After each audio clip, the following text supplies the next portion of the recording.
told you, they're holding a grudge. They're not holding a grudge, Teddy whispers back. They are. They're trying to sweat us out like bedbugs.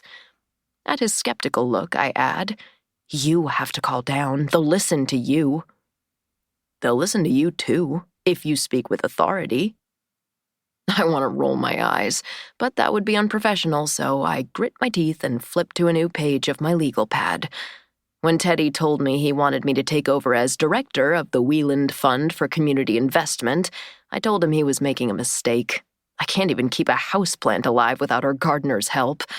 It isn't my fault Teddy decided to embarrass himself on the national stage with a run for a Senate seat and no longer has time for philanthropy. It maybe is my fault that a few weeks into this role, I accidentally started a feud with the facilities manager of the Brenner Science Center, where WFCI leases office space. Now here we are, 5 months later, hearing pitches in what has essentially become a sauna with whiteboards and task chairs. At the front of the room, Conrad pulls up a deck so plain that at first, I think he's accidentally opened a PowerPoint template instead of his intended slideshow. He claps his hands once like, gather round, even though it's only Teddy and me in the room, and we're already seated. I roll my chair a few inches away from Teddy's and assume a virtuous expression. I've met Conrad before. His parents used to be summer people, and he was one of those interchangeable sailing lessons kids who were always stumbling around the docks in orange life vests.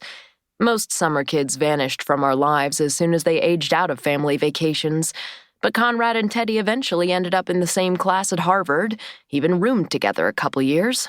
I think that's why Teddy felt obligated to invite him to pitch WFCI, even though Conrad's work experience is limited to a few failed crypto startups with names like Jagger and Peskball. He hasn't grown up to be interesting. He has a firm handshake and a pseudo-hipster undercut. His hobbies are probably rock climbing and grilling meat. I've dated 1,000 men like him, back when I still dated men. Not that personal mediocrity automatically disqualifies him from receiving a grant, but if Teddy actually thought the project was a contender, he would have told me to bring in Alan, the chief scientific officer, and the rest of the team. He wouldn't have scheduled this meeting on a weekend afternoon, right before the annual opening of Cicero's Fish House. Teddy invited Conrad to pitch as a favor, and I'm pretending to have organized it, also as a favor. So the world goes round. I do my best to pay attention. Conrad's pitch is, essentially, national parks, digitized. He's an avid rock climber, nailed it, and studied business and computer science at Harvard. I was wondering when he'd drop the H-bomb, and the combination of those interests led him to create an immersive virtual reality platform that people can use in their own homes to have the 3D experience of communing with nature. All they need is his company's unique projector string and access to their library of simulations, and they can visit Yosemite while the pasta's boiling on the stove. Because marveling at the Half Dome is everyone's top priority when dinner's running late. Can we see it in action? Teddy asks. I'm not really set up to do that today, Conrad says. None of these people ever say what they really mean, but I'm fluent in bullshit. He means the technology isn't ready. But soon. Soon, in bullshit, means maybe in like a decade, if we double their funding. Conrad shows us an unimpressive prototype, a spool of cord that looks like cheap Christmas lights, and I doodle a fern leaf in the margins of my page. The loops make it look more like handwriting from afar. Teddy looks at me askance, and I turn the leaf's stem into the words patent pending.